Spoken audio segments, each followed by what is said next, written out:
नमस्कार दोस्तों, आज हम करेंगे difference between Gadgil report and Kasturirangan report. ये दोनों रिपोर्ट वेस्टर्न घाट के ऊपर आई थी। तो पहले देख लेते हैं कि वेस्टर्न घाट इंपॉर्टेंट क्यों हमारे लिए।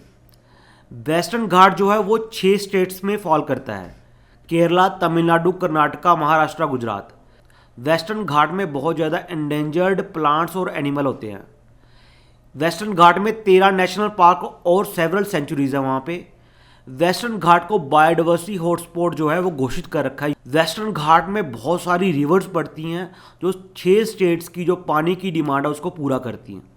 अब आपको पता चल गया कि वेस्टर्न घाट इंपॉर्टेंट क्यों है। अब गवर्नमेंट ने वेस्टर्न घाट को बचाने के लिए माधव गाडगिल कमेटी जो है सेटअप करी। उनको बोला कि आप रिकमेंडेशन दो, हम वेस्टर्न घाट को कैसे बचाएं। तो इस कमेटी को पहले बोला जाता था वेस्टर्न घाट इकोलॉजिकल एक्सपर्ट पैनल। इस कमेटी ने अपनी जो रिपोर्ट है वो 31 अगस्त 2011 को गवर्नमेंट को सबमिट करी। अब इसमें कौन कौन से पॉइंट्स उन्होंने रेज करे। इस कमेटी ने बोला कि पूरे के पूरे वेस्टर्न घाट को आप इको सेंसिटिव एरिया घोषित कर दो। इन्होंने बोला कि हम ऐसा करेंगे कि पूरे के पूरे वेस्टर्न घाट को हम इको सेंसिटिव एरिया बनाएंगे, बट उसको 3 जोन में कन्वर्ट करेंगे। इकोलॉजिकल सेंसिटिव जोन नंबर 1, 2 और 3।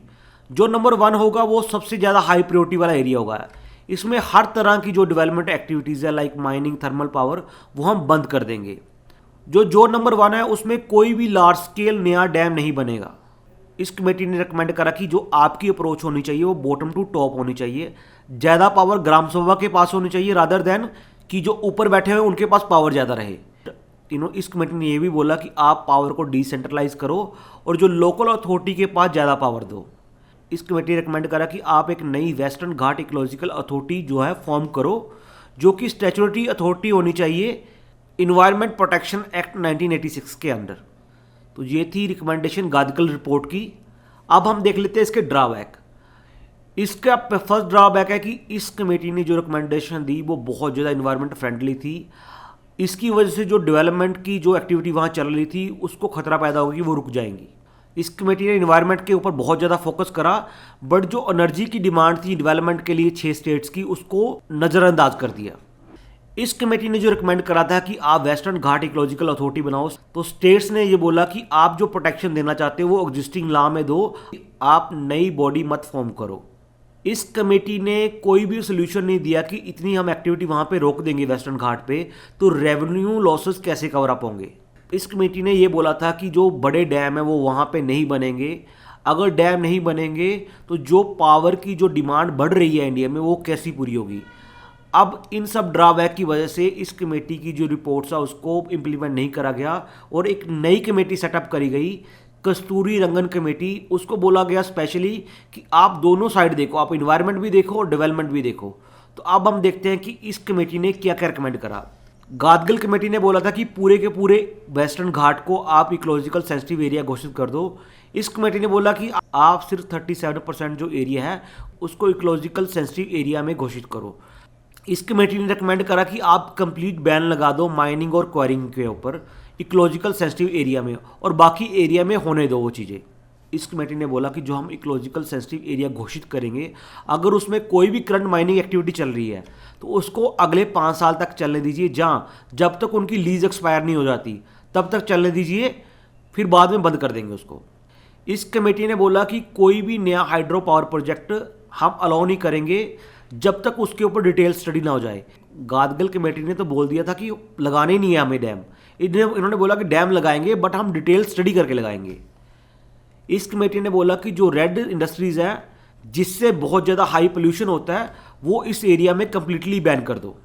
इस कमेटी ने फार्मर्स का भी ध्यान रखा और ये बोला कि यहाँ पे इनहेबिटेंट रीजन्स हैं उसको इकोलॉजिकल सेंसिटिव एरिया के परव्यू से बाहर रखा जाएगा, कि जहाँ पे लोग काम कर रहे हैं, खेती कर रहे हैं, उसको इकोलॉजिकल सेंसिटिव एरिया के परव्यू से बाहर रखेंगे।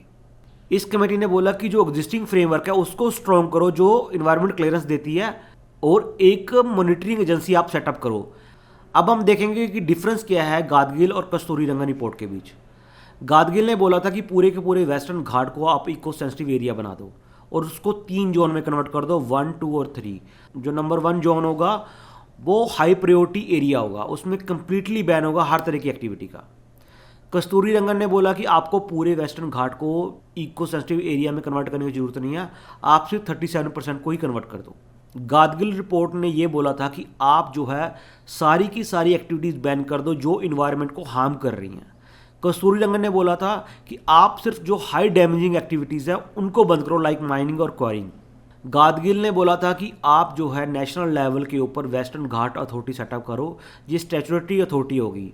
कस्तूरी रंगन ने बोला कि आप जो पुराना फ्रेमवर्क है एनवायरमेंट क्लियरेंस का उसको स्ट्रेंथन करो और बस एक मॉनिटरिंग एजेंसी जो है वो सेटअप कर दो। गादगिल रिपोर्ट को बोला गया था कि ये अगेंस्ट डेवलपमेंट है। इस रिपोर्ट ने इतनी हार्श रिकमेंडेशन दी थी कि कोई भी डेवलपमेंट एक्टिविटी जो है वो वेस्टर्न घाट में नहीं हो सकती थी। कस्तूरी रंगन पैनल इसीलिए बिठाया गया था कि आप एक बैलेंस रिपोर्ट दो जिसमें एनवायरनमेंट प्रोटेक्शन भी हो और डेवलपमेंट भी हो एरिया का। तो ये थे difference between Gadgil report and Kasturirangan report. Thank you very much.